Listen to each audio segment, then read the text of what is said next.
A woodpecker hits solid wood 20 times a second. Do that once and you'd be unconscious. Each peck stops its head at over 1,000 Gs. A fighter pilot blacks out at 9. The bird doesn't flinch. Nobody handed it a helmet. And for 50 years, the story was that its skull was one, a built-in shock absorber, the crash helmet that supposedly inspired ours. Then, in 2022, somebody actually measured it. The shock absorber was a lie, so why doesn't a woodpecker knock itself out 12,000 times a day, and why would the same hit turn your brain to soup? Here's the short version. The woodpecker's brain is tiny, about 2 grams, and a brain that small and that light just can't build enough force to hurt itself, even at 1,000 Gs. That's it. Not a helmet, not a shock absorber, just a brain too small to matter. But the real story is weirder, because for 50 years, the smartest people in the room believed the exact opposite. And yours? Your brain would lose. Start with the numbers because they're stupid.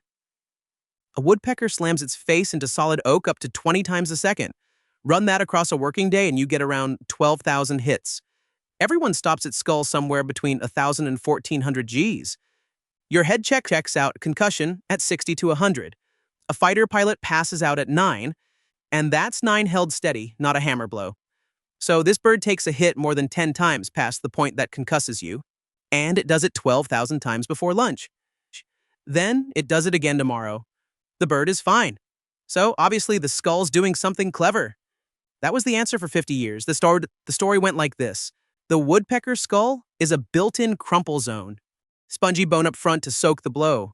A weird bone called the hyoid, the same one anchoring your tongue right now, that in a woodpecker wraps all the way around the back of the skull like a seatbelt for the brain.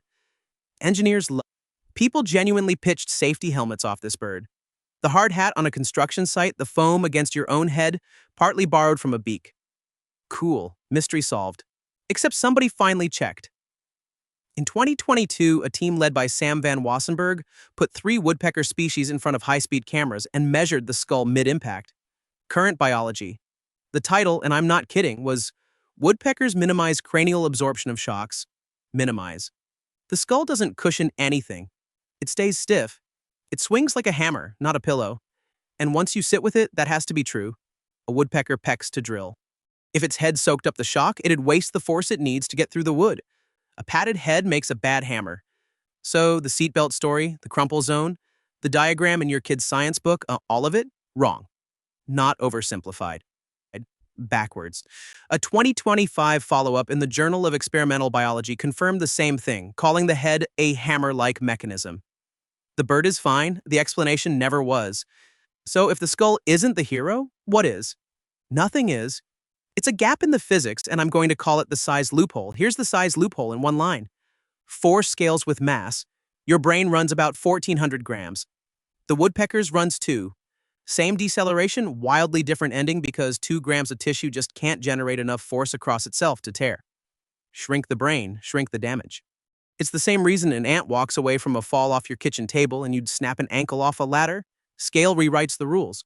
The woodpecker didn't win some engineering contest. It never had enough brain to hurt. That's the size loophole doing all the work. But that can't be the full answer. Because if it's only about size, why doesn't that little brain still rattle around and bruise itself against the wall 12,000 times? Here's the rest of the size loophole. There's almost no gap. Your brain floats in cerebrospinal fluid, a 2-millimeter cushion of the stuff, which feels great until you get hit, and then your brain surges forward and cracks into your own skull.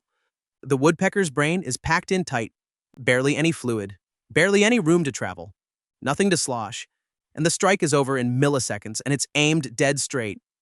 But that can't be the full answer either, because a straight hit can still wreck a brain. Right, and this is the part that should bother you. What actually concusses you usually isn't the straight shot, it's the twist.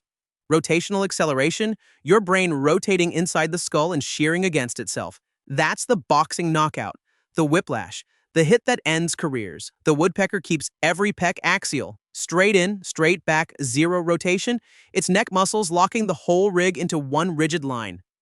It deleted the exact thing that breaks you, so the size loophole is really 3 locks. Tiny brain, no slosh, no twist. The bird is fine. You would not be. And here's where it gets stupid. The woodpecker isn't protected. Read that again. Nothing is guarding this animal. It just doesn't own enough brain to damage. The thing keeping it safe is that there's almost nothing up there to lose. Your head is the opposite problem. The reason a woodpecker shrugs off a hit that'd turn your gray matter to soup is that your gray matter is big and heavy and floating and smart. Every upgrade evolution handed us, more neurons, more folds, more room to think, is also more mass, more slosh, more to shear. We grew the most complicated object in the known universe and then hung it, unhelmeted, inside a bone bucket. The size loophole is closed to us. We were too ambitious to qualify. So that's the trade. A woodpecker gets 12,000 free hits a day because its brain is too small to care.